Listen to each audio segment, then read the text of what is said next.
Hello! Hi guys! Welcome to my daily routine. Ayan ha. So, for today's video, samahan nyo lang ako na gumising ng woke up like this. Woke up like this! Yes guys, mga Mima Sure, today is Sunday. So, kasama ko bumiyahe na and ako still tulog pa rin. And nasa um, second trimester? Yes, nasa second trimester na ako! And take a look at this, oh. Tinubuan ako ng pimples, mga Bima Sure. Kasi nga, ang menstruation ko talaga, dumadating siya ng first week ng month. Nasa first week siya. Pero this time, eto yung palatandaan ko pag dumarating na yung pimples, yung aking monthly dalaw kapag tinubuan ako ng sobrang laking pimples. And you see, sabi nila, babae daw yung magiging anak ko dahil hindi nagbago yung aking mukha, mas lalo pa akong pumuti and blooming. Unlike daw kapag lalaki kasi yung magiging anak. Eto ha, hindi ko alam ha, pero sa mga ibang nanay natin or yung mga batikan na talaga na nagbubuntis, ayan.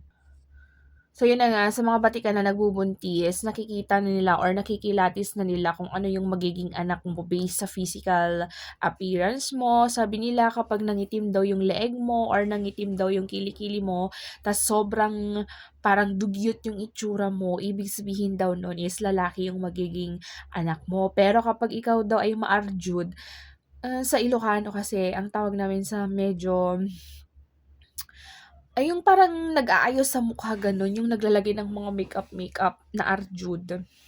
Sabi nila babae. Pero para sa akin naman at para sa asawa ko naman is, kahit naman na anong gender, mapababae man yan or mapalalaki, is okay lang. Ang importante is magkakaroon na ng adding yung pidyong namin. Kasi nga, alam niyo guys, ilang beses na rin naming trinay. And, yun nga, 3 beses.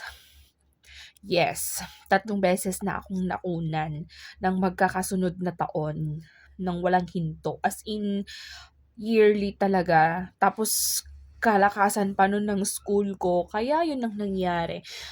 Last year, way back month of November, ayan guys, is naano na naman ako, nakunan na naman ako. Nasa 7 weeks yata, 7 weeks and ilang days nakunan ako. Tas ngayon guys, kasi nga marami na yung gamot na iniinom ko, sobrang dami. Nasa 7 yata na iniinom, kasama na dun yung mga folic acid, yung mga yan, mga vitamins and everything.